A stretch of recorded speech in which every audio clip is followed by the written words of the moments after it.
돌아온 압살롬이라는 제목으로 14장의 말씀을 나누도록 하겠습니다. 우리 13장 스토리가 기억나시죠? 암논이 여동생 다말을 성폭행을 했고, 그리고 이 다말의 친오빠인 압살롬이 2년이라는 시간을 기다리면서 이복형 암논을 어떻게 죽일까 계획을 세우지요. 그리고 어떤 날을 디데이로 잡았어요? 양털을 깎는 날, 그 날을 디데이로 잡고 결국 왕자들을 싹 불러서 암논만 칼로 살해를 합니다. 그리고 압살롬은 외할아버지 집으로 도망가지요. 구술이라는 땅으로 이 망명 아닌 망명을 갑니다. 자, 그렇게 이제 시간은 흘러 이제 3년이라는 시간이 흘러갑니다. 다윗은 다윗대로, 그리고 외할아버지 집으로 도망친 압살롬은 압살롬대로 그렇게 3년이라는 시간이 흘러갔는데 아무런 이야기가 압살롬의 귀에 전해지지 않는 거예요. 누구 하는 사람, 찾아오는 사람도 없고, 다윗 왕이 어떻게 하겠다라는 어떤 서신도 없고, 그렇게 3년이라는 시간이 흘렀단 말이죠. 자, 그리고 이제 하루는 이 다윗의 오른팔 장군 요압 기억나시죠? 앞으로 계속 솔로몬 때까지 이 요압 장군은 함께 가고 결국 솔로몬은 요압을 죽입니다. 아버지 다윗의 그 유언이 꼭 너는 저 요압을 죽여야 된다라고, 그렇게 자신의 평생 오른팔로 신복이었던 요압을 마지막 너는 그를 살려두면 안 된다라고 그렇게 유언을 해서 솔로몬이 요압 장군을 결국 죽이지요. 자, 근데 여러분, 이 요압이라는 장군은요, 다윗에게는 없어서는 안 될 인물이에요. 이 사람처럼 충성된 사람이 없습니다.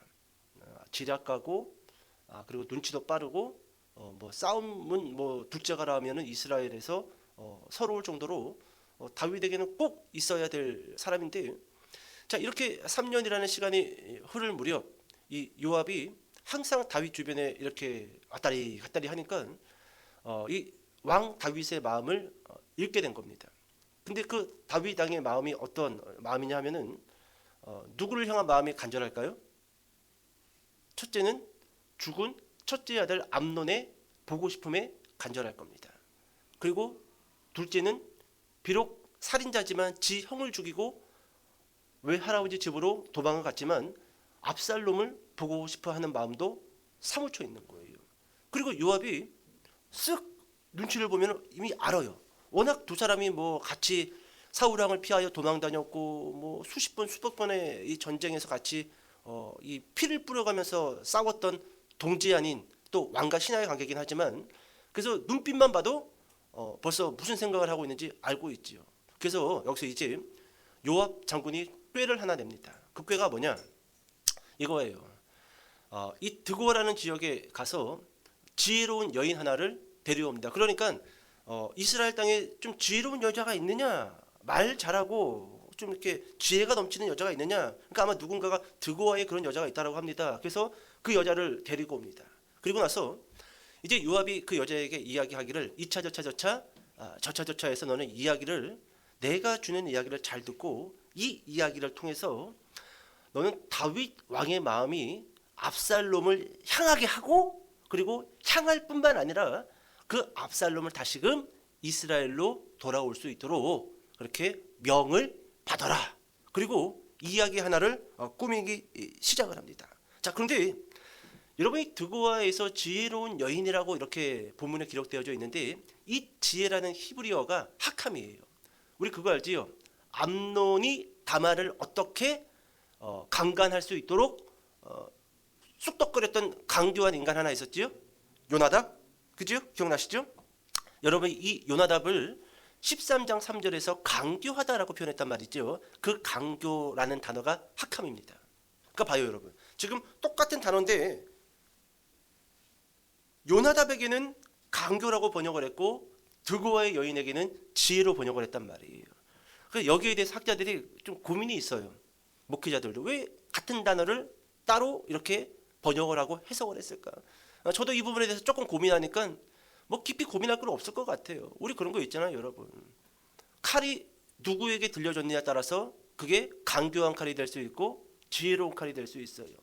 칼이 의사 손에 들리면 사람을 죽여요, 살려요? 죽여요? 살리지요. 근데 칼이 강교하고 갈취하려고 하는 자의 손에 들리면은 죽여요, 살려요? 죽이지요? 같은 것 같아요. 같은 사물이고 같은 인물이라 할지라도 그 사람이 가지고 있는 그것이 누구에게 있는 거냐, 어떤 사람에게 있느냐에 따라서 그것이 죽이기도 하고 살리기도 하고, 강교한 인간일 수도 있고 지혜로운 인간일 수도 있다라는 것이죠. 뭐 이따가도 좀 더 후반부에 말씀을 더 보겠지만, 하나님의 주권과 인간의 그 자유의지라는 오늘 그와 같은 주제를 본문에서 조금 다뤄야 될 것 같습니다. 뭐 이런 거죠. 한 사람이 삐뚤어졌을 때 그 삐뚤어짐이 하나님의 주권이냐 아니면 그 사람의 자유의지냐, 이거는 솔직히 답을 내리기가 어렵습니다. 하나님만이 아셔요. 한 인간이 악해졌을 때 그게 하나님의 주권이냐 인간의 자유의지냐, 한 사람이 의로운 길로 접어들고 인생을 열심히 살 때 그게 하나님의 주권이냐 인간의 자유의지냐, 헷갈리죠? 이건 답이 없어요. 근데 성경 안에는요, 창세기부터 계속 그 하나님의 주권과 자유의지가 싸우고 있습니다. 싸우고 있어요.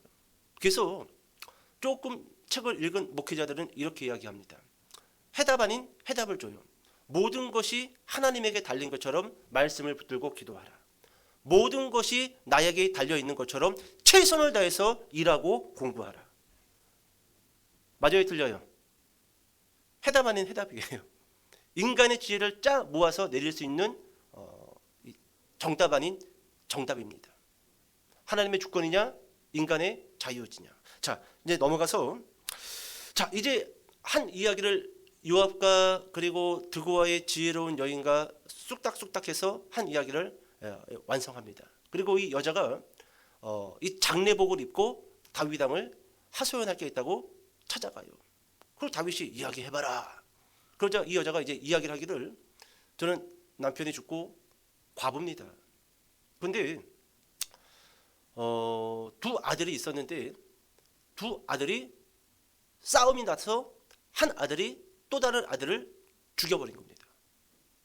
여러분 뭐가 좀 비슷하지 않아요? 뭐가 비슷해요? 여러분 첫 번째는 나단 선지자가 비유를 통해서 다윗 왕에게 이야기했잖아요. 지금 요압과 이 드고아의 지혜로운 여자도요, 비유를 통해서 본인들이 꺼내고자 하는 그 메시지를 지금 슬그머니 다윗에게 흘리고 있다는 거예요. 그리고 지금 여러분 두 아들이 싸워서 한 아들이 또 다른 아들을 죽였다. 창세기에서 어디서 좀 들어본 이야기 같지 않아요? 가인과 아벨. 가인과 아벨. 물론 여러분 이 이야기를 듣고 있었던 다윗 왕은 가인과 아벨에 대한 스토리도 떠올랐겠지만 제일 먼저 떠올렸던 스토리는 뭘까요? 암논과 압살롬. 두 아들의 싸움, 한 아들의 죽음. 자, 이제 이 여자가 쭉 이야기를 합니다. 그러면서 한 아들이 죽고 한 아들이 집에 와 있는데 사람들이 그 살인자 아들을 내놓으라고 합니다. 죽이겠다고. 그래서 네 남편의 씨를 이 집안에서 완전히 끊어버리겠다라고 그렇게 협박을 합니다. 왕이시여, 비록 살인자이긴 하지만 하나밖에 없는 아들 죽일 수 없습니다.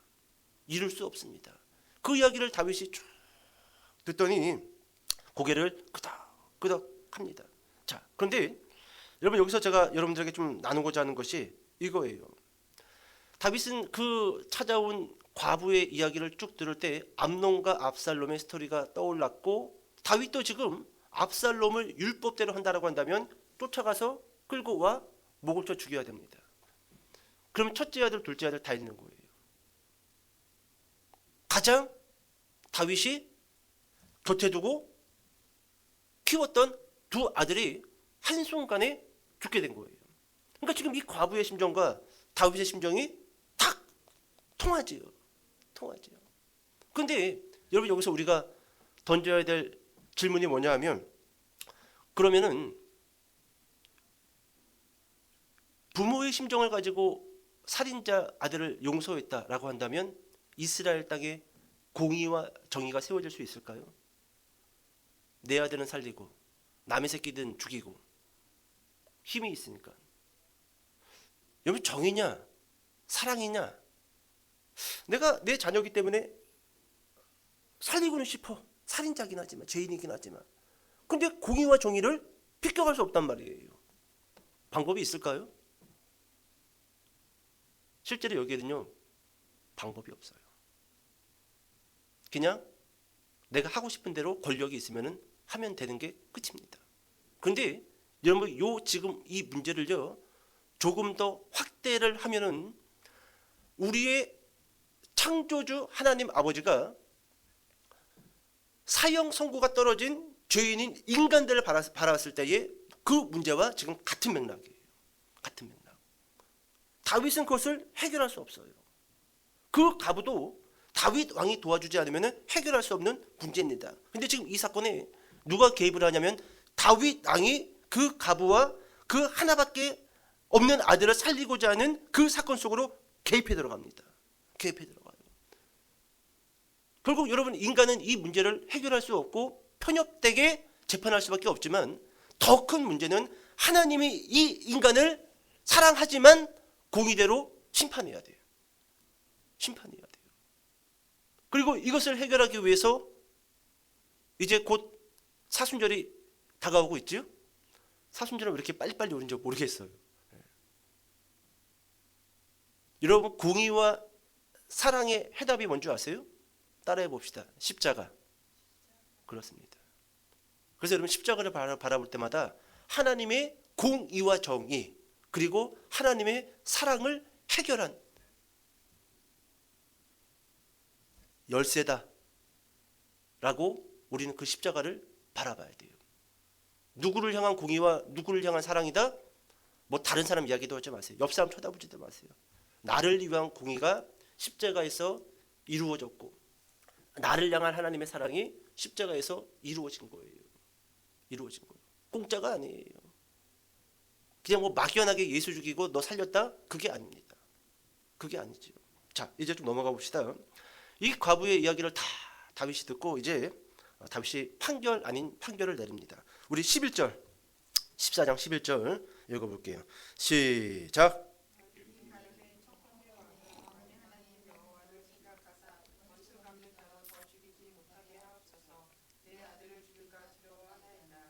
왕이 이르되 여호와께서 살아계심을 두고 맹세하노니 네 아들의 머리카락 하나도 땅에 떨어지지 아니하리라 하니라. 아멘.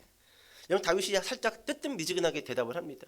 그러니까 여인이 막 지금 이 여인은 지금 이거 짜고 하는 거예요. 네. 여인은 지금 다 생각을 가지고 다윗을 찾아온 거예요. 다윗의 입술에서 그게 나와요. 우리 여러분 종종 그 연애 프로그램 보면은 뭐 집에 있는 와이프한테 연예인들 전화해가지고 사랑해 여보 요 단어 먼저 듣는 사람이 1등 막 그런 거 하잖아요. 그래서 막 별 이야기를 다 해도 막 와이프들이 막 뭐야 왜 전화했어 끄다이 맨스 같은 놈 막 이러고 사랑이나 단어를 못 듣고 그러잖아요. 지금 이 여자가 다윗 입술을 통해서 나와야 될 말이 뭐냐면 내가 네 아들을 살려주겠다.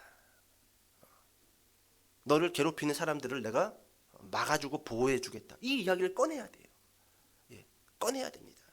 그래야지 이 여자가 두 번째 스토리로 넘어간단 말이죠. 그런데 방금 11절 끝부분에 보니까 네 아들의 머리카락 하나도 땅에 떨어지지 아니하리라 하니라. 드디어 첫 번째 다윗의 입술에서 듣고자 했던 이야기를 이 여자가 듣게 됐어요.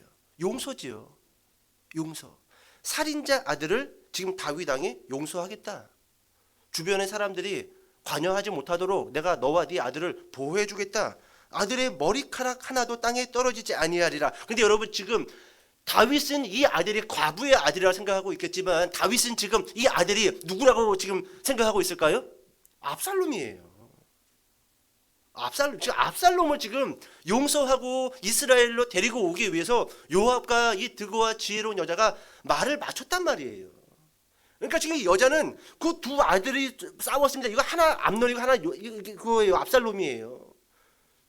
그리고 죽여야 된다라고 했던 그 살아있는 그 살인자들은 압살롬이에요. 근데 지금 다윗의 입술에서 네 아들의 머리카락, 실제로는 압살롬의 머리카락 하나도 땅에 떨어지지 아니하리라 하니라라고 다윗이 이야기한 거예요. 이야기한 겁니다. 다윗도 충분히 압살롬 생각하면서 이런 이야기를 했겠죠. 자, 근데 여러분 그거 아세요? 지금 다윗은 온전히 이야기의 그 주인공이 누군지 알지 못하지만 아들의 머리카락 하나도 상하지 못하게 할 거다라고 약속을 하지만 여러분 결국 이후에 압살롬은 머리카락 때문에 죽습니다. 머리카락 때문에.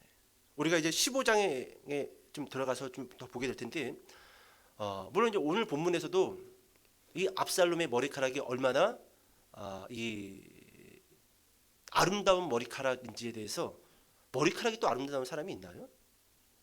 있어요? 아 그래요? 나 또 머리카락도 아름답다는 사람은 또 뭐 다 머리카락이 똑같지 뭐 그냥 그래요. 아무튼 압살롬은 머리카락이 아름답대. 다 아름다운데 그냥 그 머리카락 한번 흔들면은 그냥 이스라엘의 여자들이 그냥 다 오메 그냥 막 은혜를 충만하게 받고 막 그럴 정도로. 근데 여러분 이 사무엘하 18장에 가서 보면은 압살롬이 이 나귀를 타고 도망가다가 쿠데타를 일으키고 결국 이 머리카락이 나뭇가지에 걸려서 누가 죽이는 줄 아세요? 요압이 죽여버립니다. 요압이 참 특이해요. 다윗은 분명 요압에게도 그리고 병사들에게도 압살롬을 산채로 잡으라고 했어요. 죽이지 말라고. 그런데 다른 이 군인들은 요압에게 다윗 땅의 명령을 잊으셨습니까? 근데 요압은 죽여버려요. 그런 게 어딨어? 이놈 새끼. 나쁜 놈 새끼. 죽여야지. 그래서 칼로 무자비하게 죽이고 그냥 요압이 죽이니까 다른 이 군사들도 칼로 아주 난도질을 해서 이 압살롬을 죽여버립니다. 비껴가지요. 머리카락 하나도 다치지 않게 하리라. 보호하리라. 근데 결국 그 머리카락으로 인해서 쿠데타를 일으켰던 압살롬은 죽고 만다라는 것이죠. 자, 이제 여러분 여인은 첫 번째 듣고자 했던 메시지를 다윗 입술을 통해서 들었어요. 네 아들을 살려주겠다. 자, 이제 이 이야기를 듣고 진짜로 여인이 하고자 했던 이야기를 이제 다윗 왕에게 하는데 다 털어놓습니다. 왕이시여, 실제로 두 아들이고 저 과부고 다 뻥입니다. 그렇게 솔직히 이야기해요. 솔직히. 우리 좀 말씀이 긴데 12절부터 15절까지 한번 쭉 읽어볼게요. 12절부터 15절까지. 자, 시작. 여인이 이르되 청하건대 당신의 요정을 용납하여 한 말씀을 내 주 왕께 여쭙게 하옵소서 하니 그가 이르되 말하라 하니라. 여인이 이르되 그러면 어찌하여 왕께서 하나님의 백성에게 대하여 이 같은 생각을 하셨나이까? 이 말씀을 하심으로 왕께서 죄 있는 사람같이 되심은 그 내쫓긴 자를 왕께서 집으로 돌아오게 하지 아니하심이니이다. 지금 압살롬 이야기하는 거예요. 압살롬. 자, 14절부터 우리는 필경 죽으리니 땅에 쏟아진 물을 다시 닫지 못할 것이오나 하나님은 생명을 빼앗지 아니하시고 방책을 베푸사 내쫓긴 자가 하나님께 버린 자가 되지 아니하게 하시나이다. 이제 내가 와서 내 주 왕께 이 말씀을 여쭙는 것은 백성들이 나를 두렵게 하므로 당신의 여종이 스스로 말하기를 내가 왕께 여쭈으면 혹시 종이 청하는 것을 왕께서 시행하실 것이라. 진짜 이야기를 하는 거예요. 진짜 이야기를. 왕이시여, 방금 전에 내 아들 하나를 살려준다고 그랬지요? 그리고 내 아들을 죽이려고 하는 사람들을 나쁜 놈들 죄인 취급했지요? 그럼 왕이 지금 그렇습니다. 왕이 어째서 지금 죄인이 되시려고 하시는 겁니까? 아주 지혜로워요. 이게 여러분 되게 이게 뭐 지혜로워. 근데 여러분 아니에요. 나이를 먹으면 먹을수록 이 지혜라는 거 그리고 지혜롭다라는 것이요 뭐 대단한 게 아니더라고요. 아주 종이짝 한 장 차인데 그거를 생각하고 그렇게 말을 하고 그렇게 행동으로 옮기는 거 대단한 게 아니에요. 근데 어리석다라는 것은 뭐 어마어마하게 뭐 동네 바보가 돼가지고 막 코 흘리고 다니는 게 아니라 그 종이짝 한 장이에요. 요렇게 해야 돼, 요렇게 안 하는 거. 요렇게 말했어야 되는데 요렇게 말 안 하는 거. 여러분 이 여자는 지혜로운 여자라는 거예요. 아주 지혜롭게 압살롬에 대해서 이야기를 하고 있다라는 것입니다. 그러면서 이렇게 이야기하지요. 왕이시여, 물을 땅에 쏟았으면은 그럼 어떻게 다시 주워 담을 수가 있습니까? 사람의 죽음도 같은 거 아닙니까? 이미 암논은 죽고 압살롬은 저렇게 망명 아닌 망명 가 있는데 이제 다시 다 없는 걸로 치고 다시 이렇게 압살롬하고 좀 이렇게 잘 살면 안 되겠습니까? 이렇게 지금 다윗 왕을 설득하고 있다라는 거예요. 그런데 그럼 제가 한 가지 들고 하자 하는 질문이 이겁니다. 그렇다면 살인자를 조건 없이 용서하는 것이 맞냐라는 거예요. 이게 참 어려워요. 분명 여러분 압살롬은 살인자란 말이죠. 그러면 조건 없이 용서하는 것이 맞나? 우리 여러분 그 영화 있잖아요. 뭐 설교 시간에 여러분들도 자주 들었을 텐데 그 전도연 씨 나온 그 밀양. 집사님 혹시 밀양 영화 스토리 아세요? 밀양 안 봤어요? 예. 전사님 혹시 아세요? 예. 그 잠깐 제가 한 10초만 이야기해 볼게요. 전도연 씨가 남편이 죽고 하나밖에 없는 아들을 데리고 남편 고향 밀양에 내려가서 삽니다. 근데 수도권에서 내려왔다는 소문이 도니까 그 학원 그 봉고차 운전했던 사람이 혹시 저 여자에게 좀 돈이 있지 않겠거니 생각을 해서 그 아들을 납치해서 죽여버려요. 그리고 결국 경찰이 아들의 시신과 그 범인을 잡아서 이제 감옥에 들어갔죠. 자, 그러다가 이 송강호 씨, 예? 송강호 씨가 전두현 씨가 그렇게 너무 좋아가지고 졸졸졸 따라다녀 밀양에서 맨날. 그러다가 이 송강호 씨가 또 교회 집사님이거든요. 그래서 여차저차 해가지고 집사님이었나? 뭐 아무튼 모르겠다. 아무튼 이래저래 해가지고 전두현 씨가 교회에 다니게 되고 이제 세례도 받게 되고 용서라는 힘이 생겨요. 그래서 이제 하루는 그 범인이 있는 그 감옥에 면담을 요청하고 찾아가려고 하죠. 왜? 내가 하나님의 사랑으로 당신을 용서하겠습니다. 그 한마디를 해주려고. 근데 교회 분들은 가지 말라고 해요. 가지 말라. 아야 보지 마. 보면 안 돼. 면담을 합니다. 근데 그 범인이 아주 환한 얼굴로 머리도 기름을 발라서 쫙 올백으로 넘기고 탁 앞에 앉아요. 그리고 나서 전도연 씨한테 이렇게 이야기하죠. 하나님의 사랑이 저를 용서했습니다. 이 말을 듣고 전도연 씨가 웃었을까요? 눈이 뒤집어졌을까요? 뒤집어지죠. 내가 용서하지 않았는데 누가 널 용서를 해? 내가. 이게 여러분 이 영화가 주는 중요한 물음표입니다. 그러면서 기독교인들이요 여기에 대해서 대답해봐라. 너희들 용서하면서 죄 짓고 용서받았다라고 하는데 너희들이 받았다는 그 용서가 이와 같은 용서는 아니냐? 책임을 회피하는 용서. 참 어려운 물음표입니다. 이후 전도연 씨는 하나님을 안 믿어요. 교회 장로를 유혹해서 자신을 범하게 만듭니다. 죄짓게 만들려고.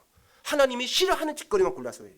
왜? 내가 용서하지 않았는데 네가 뭔데 저놈을 용서를 해. 내 아들 죽일 놈을. 눈이 뒤집어지는 거예요. 판 미칩니다. 판 미쳐요. 그러면서 영화는 끝나요. 그리고 여기에 대한 대답은 하나님을 믿는다라는 사람들, 용서를 받았다는 사람들이 스스로 삶에서 이 물음표에 대한 해답을 찾아가야 될 것 같다라는 거예요.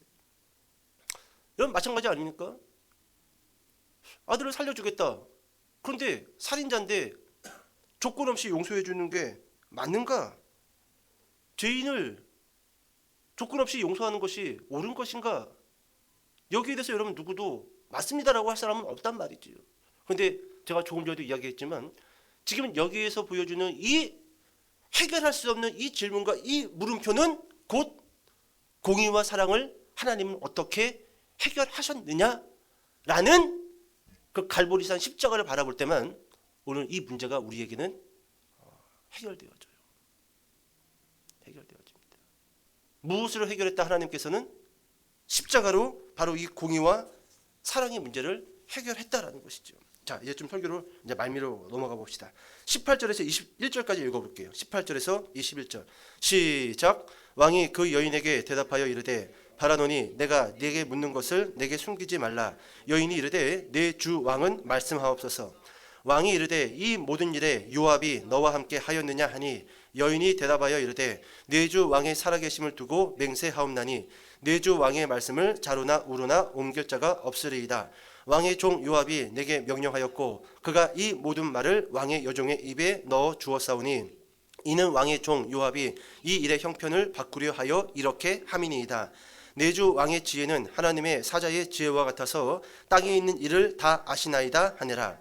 왕이 요압에게 이르되 내가 이 일을 허락하였으니 가서 청년 압살롬을 데려오라 하니라. 아멘.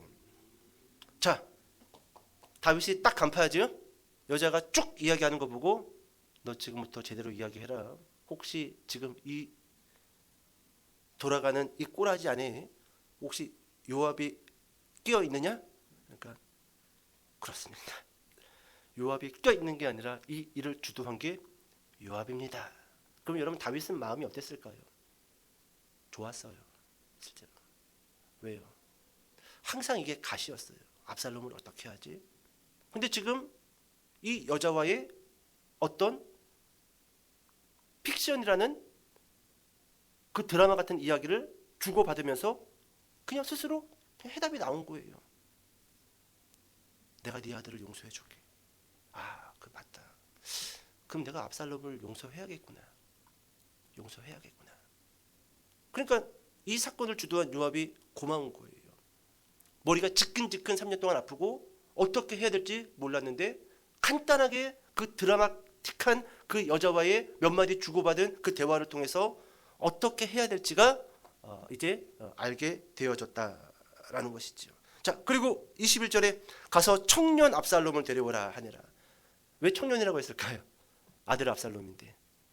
이게 지금 다윗의 마음이 복잡해야지. 데려오는 것까지는 그래 오케이. 그런데 아직 그놈을 아들로서 부르기에는 마음이 찜찜해요. 왜요? 첫째 아들을 죽여버렸잖아요. 첫째 아들은 대를 이을 아들인데. 그러니까 이게 아직 압살롬에 대해서 여전히 공의와 사랑이 다윗 안에서 부딪히고 있는 거예요. 내가 쟤를 보면은 예전처럼 말을 할 수 있을까? 눈을 마주칠 수 있을까? 여러 가지 그 복잡 미묘한 그런 감정과 마음들이 섞여 있는 거예요. 그러니까 말도 그렇게 하잖아요. 아들 압살롬을 데려오라가 아니라 청년 압살롬을 데려와라. 그리고 요압을 보냅니다. 그래서 요압이 이제 외아랍의 집에 망명되어져 있었던 압살롬을 데리고 이스라엘 땅으로 돌아오지요. 그런데 이때 다윗이 이렇게 이야기하죠. 그놈을 왕궁으로도 들이지 말고 내 눈에 띄지 않게 하라고 이야기를 해버려요. 저는 여기서 오히려 더 문제가 심각해진 것이 아닌가 그런 생각을 합니다. 데려왔으면은 압살롬에게 어떤 뭐 징계라든지 어떤 조치라든지 뭐가 있어야 되는데 데려오기만 했지 또 그 3년과 비슷하게 얼굴도 못 보고 아무런 말이 없는 거예요. 몇 년 동안? 2년 동안. 그러니까 총 5년 동안 장소만 바뀌었을 뿐이지 압살롬은 계속 가시방석이었던 겁니다. 가시방석. 자, 그렇게 이스라엘 땅으로 돌아온 압살롬은 시간이 흘러 2년이라는 시간이 흘러갑니다. 자, 그리고 이제 14장 25, 26, 27절을 읽고 이제 설교를 좀 정리해 보도록 하겠습니다. 25, 26, 27 시작. 예, 25절이요. 예, 시작.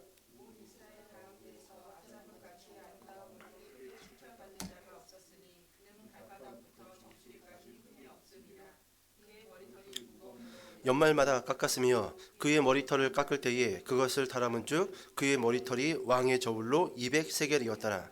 압살롬이 아들 셋과 딸 하나를 낳았는데 딸의 이름은 다말이라. 그는 얼굴이 아름다운 여자더라. 아멘. 자, 좀 몇 가지만 얘기해 봅시다. 갑자기 여러분 뜬금없이 25절에 2년이라는 시간이 흘렀고 압살롬이 어떻게 살고 있는지에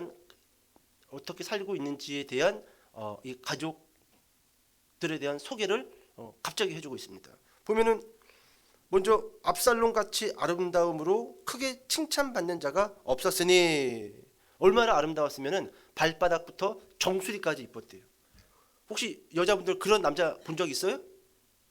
발바닥부터 정수리까지. 여러분 정수리도 머리 하루 안 감으면 냄새 겁내 납니다. 근데 지금 이 압살롬에 대한 표현이 그래요. 어디 흠잡을 데가 없는 인간이야. 그리고 이 인간의 무기가 뭐라고요? 머리카락. 머리카락 한 번 흔들면은 이스라엘이 들썩 이렇게 들썩. 예, 깜짝 놀랐죠.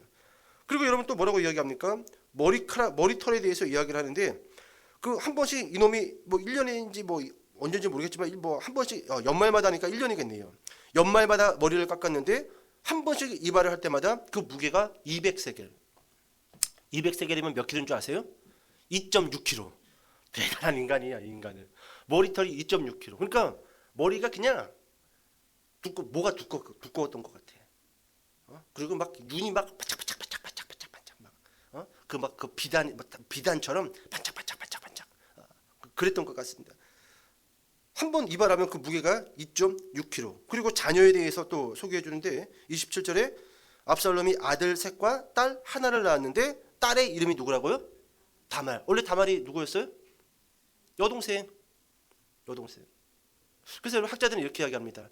딸의 이름을 여동생 이름 다말로 줬던 것이 지금 이 딸도 그의 얼굴이 아름다운 여자다라고 표현합니다. 그리고 실제로 다말도 암논이 막 미쳐 눈이 돌아갈 정도로 아름다웠잖아요.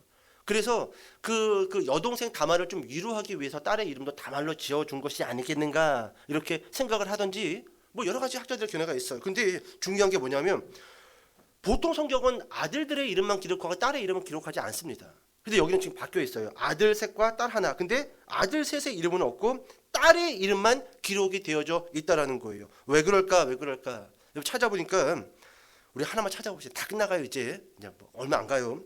18장 18절로 넘어가 보세요. 18장 18절. 왜 아들들의 이름이 기록되어져 있지 않은 건가? 18장 18절. 욕하는 거 아닙니다. 18장 18절. 자, 시작. 압살롬이 살았을 때에 자기를 위하여 한 비석을 마련하여 세웠으니 이는 그가 자기 이름을 전할 아들이 내게 없다고 말하였음이더라. 그러므로 자기 이름을 기념하여 그 비석에 이름을 붙였으며 그 비석이 왕의 골짜기에 있고 이제까지 그것을 압살롬의 기념비라 일컫더라. 아멘. 여러분 훨씬 더 이 후에 있는 18장에 가서 보니까 압살롬이 뭐라고 이야기하죠? 아들이 있다 없다? 근데 왜 14장에서는 아들 셋이 있다고 한 걸까요? 어린 나이에 죽은 거예요. 셋 다. 그래서 이름을 올리지 않은 겁니다. 어떤 이유인지 모르겠어요. 압살롬이 쿠데타를 일으켰을 때 보통 학자들은 그때 다윗과 막 한판 붙기 시작하거든요. 또 요압이 압살롬을 죽이잖아요.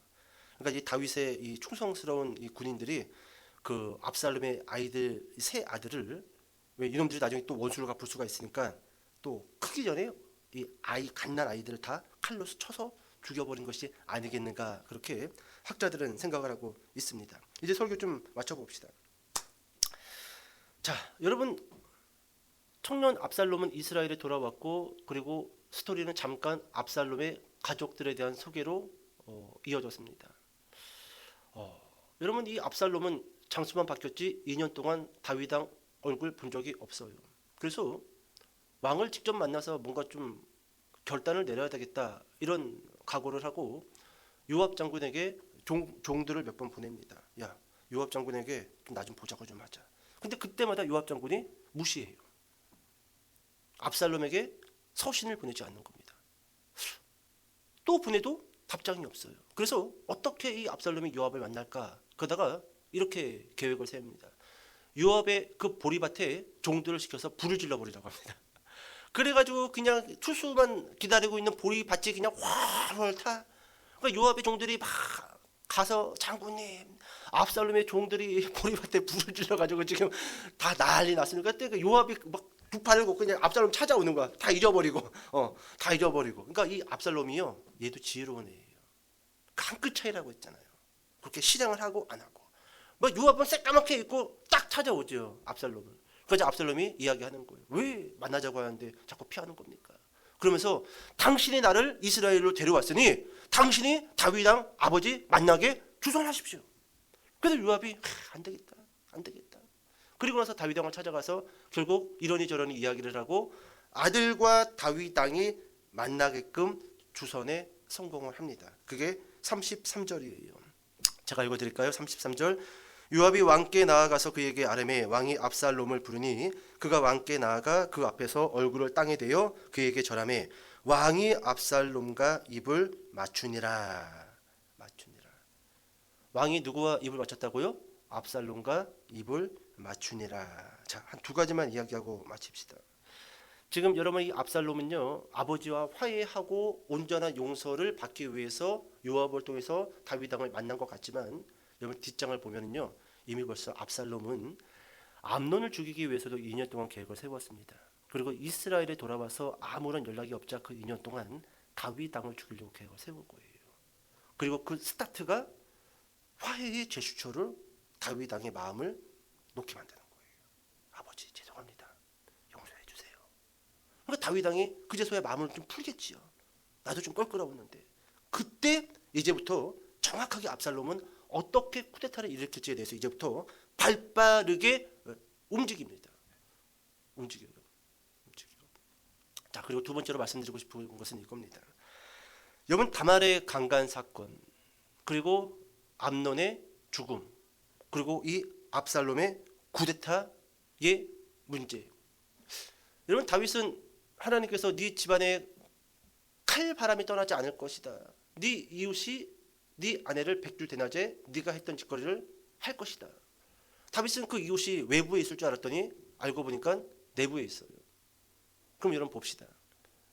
여러분, 지금 이 아들들과 딸들에게 일어난 이 기상천외한 일들을 놓고 우리가 생각해 봤었을 때는 이거를 하나님이 왜 이렇게까지 하시지? 우리는 잊어버릴 수 있어요. 왜 하나님이 우리 가정을 이렇게 어렵게 만들지? 왜 애새끼들 꼬라지 안 되게끔 하지? 그래도 예수님 믿는 가족인데 좀 자녀들에게 복을 주면 안 되나? 왜 하나같이 자식 새끼들이 다 말썽을 피는 거지? 근데 잘 봐요.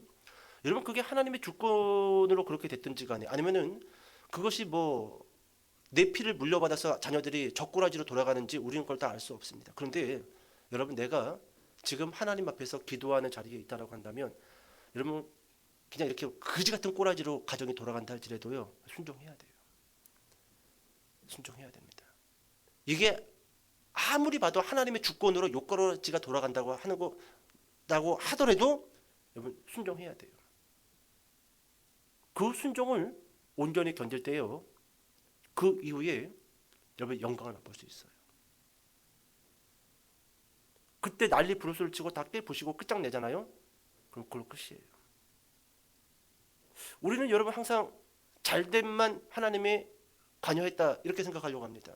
그리고 못된 것에 대해서는 하나님에 대해서 원망하고 불평하고 이거는 이럴 수 없다라고 따지게 합니다. 근데 그렇지가 않아요. 악하게 돌아가는 때가 있어요. 모든 상황이 어쩌면 하나님이 이렇게 힘들게 상황을 만들어가는 걸까? 하나님이 그럴 수 있습니다. 그럴 수 있어요. 그리고 내가 하나님 앞에 기도하고 있는데 왜 상황이 점점 더 안 좋아지지? 그리고 그것이 꼭 하나님이 그렇게 만들어가는 것처럼 보일 때가 있어요.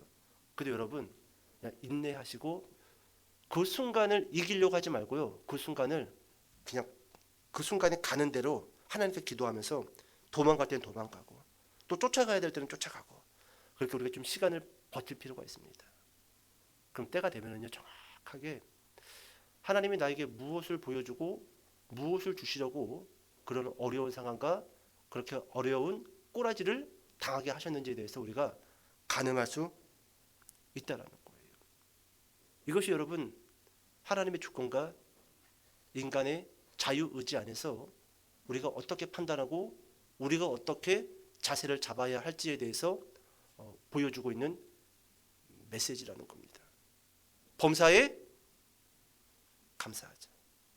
항상 기뻐하라. 이게 맞아요. 맞아요. 하나님이 우리를 향한 그 계획은요, 결국 감사와 기쁨이라는 선물을 놓고 달려가는 거예요. 이거를 잊어버리면요, 꼬라지가 이러니 저러니 하면서, 물론 여러분 꼬라지가 이상하면 나도 꼬라지가 이상해지지. 인간인데. 그래서 계속 기억할 게, 지금 기쁨이라는 꼴대를 향하여 하나님 나를 이끌고 가고 있다라고 그 믿음을 놓쳐서는 안 돼요. 놓쳐서는. 다윗이 이후에도 성군의 자리에 계속 있을 수 있었던 것이, 다윗은 이따가 여러분 이 압살롬의 쿠데타를 통해서 막 도망가는데 엄청나게 옛날 그 사울의 그 가족 사람들이 와가지고 막 저주를 품고 막 저주를 하고 할 때도 그 모든 상황을요 그냥 그대로 수긍합니다. 수긍해요. 이게 다윗의 위대함이에요. 위대함. 그 어려운 상황을 하나님의 주권과 인간의 자유의지라는 그 중심 안에서 잘 치우치지 않고 또박또박 걸어간 때 다윗은 위대한 이스라엘의 왕으로서 역사의 한편에 기록되어지게 되었다는 것이죠. 오늘 여러분 그렇게 하나님의 주권과 또 인간의 자유의지 앞에 중심을 잘 잡으시고 항상 기뻐하고 또 범사에 감사하는 저와 여러분 되시기를 주님의 이름으로 축복합니다. 기도하겠습니다.